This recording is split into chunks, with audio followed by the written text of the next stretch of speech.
indrindra samy manana ny herim-po araka ny fanavaran-teo ho amin'izay fisaorana n'Andriamanitra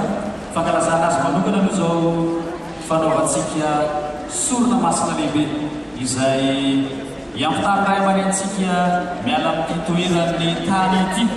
mankany amin'ny toeran'ny lanitra dia misaotra n'Andriamanitra ny amin'izany isika.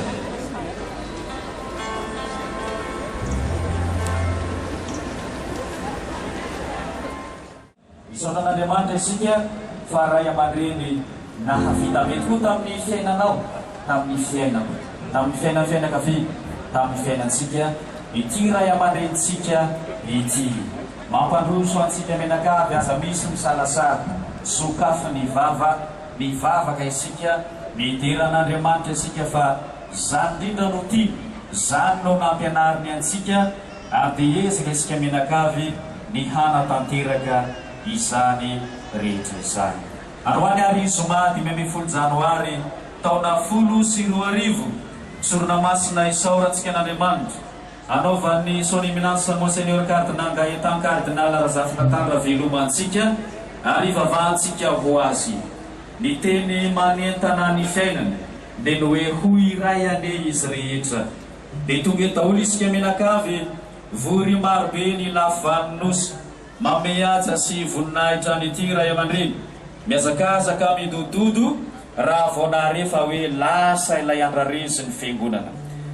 misy aza saika tsy nino dia raha ho Andriamanitra ny antoerany masina dia raha ho izy amin'ny feonanjomara dia raha ho fa ambony lehibe tapitrohatra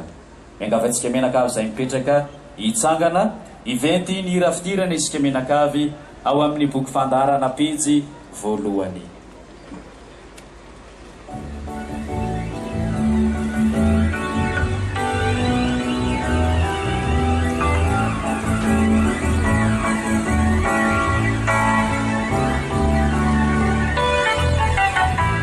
Sambatre nawe lilo ni tuku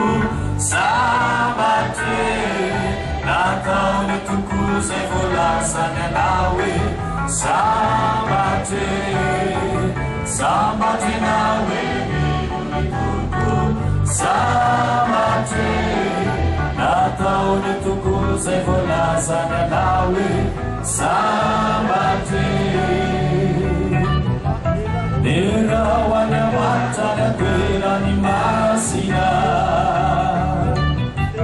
Dera wena danti seua ni eni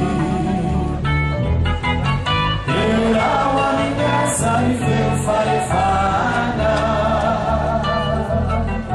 Dera wabuni lebeta kuchua Sambate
anisan'ny raha tsy maty ambava tiray amaletsika ity hoe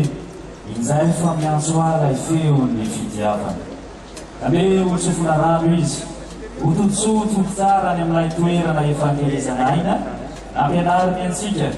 ary indrindraindrindra efa niriny fatratra fa efa miantso azy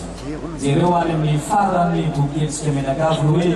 ny feon'ny fitiavana fa miantso ary manona ny fiainako ka tsy azoko androsirana